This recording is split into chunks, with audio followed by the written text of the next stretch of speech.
What were the political, intellectual, artistic, economics, and religious impacts of the Reformation? Well, for the political, nations began to align themselves as either Catholic or Protestant. England was Protestant, Spain was Catholic, and France was Catholic.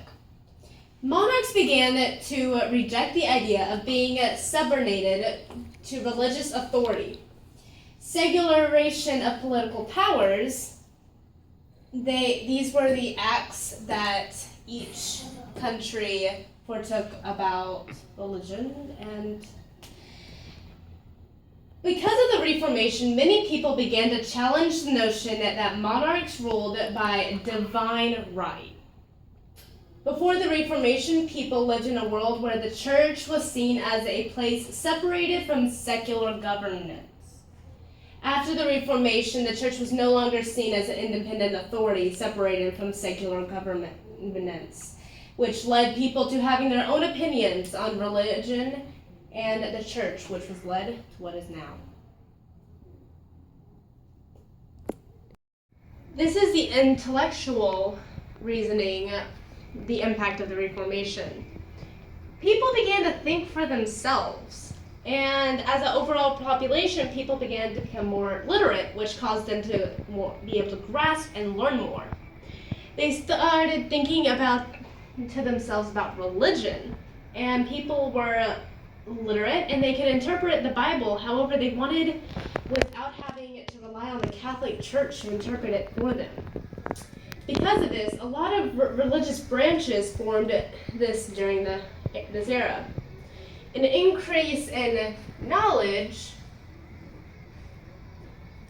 led to the printing press. The printing press is a machine for printing text, pictures from type or palettes.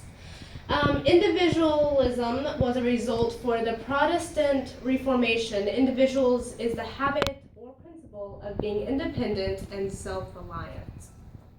The church believed that the purpose of music and art was to give people a basic knowledge about Christianity in a closed, supervised manner. Because of the Reformation, people began to view art as a freedom of expression.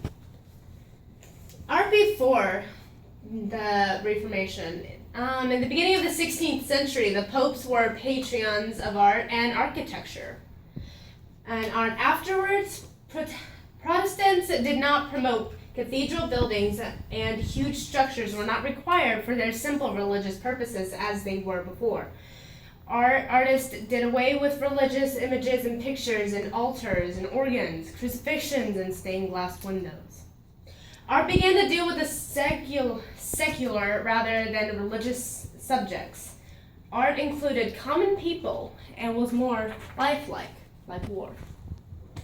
Because of the growing population, it fueled a growing economy.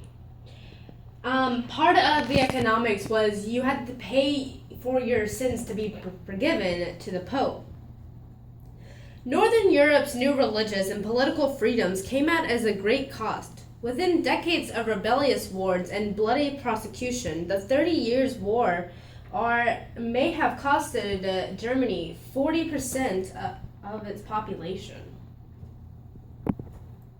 During the Middle Ages, the Catholic Church wore the domain religion in Western Europe.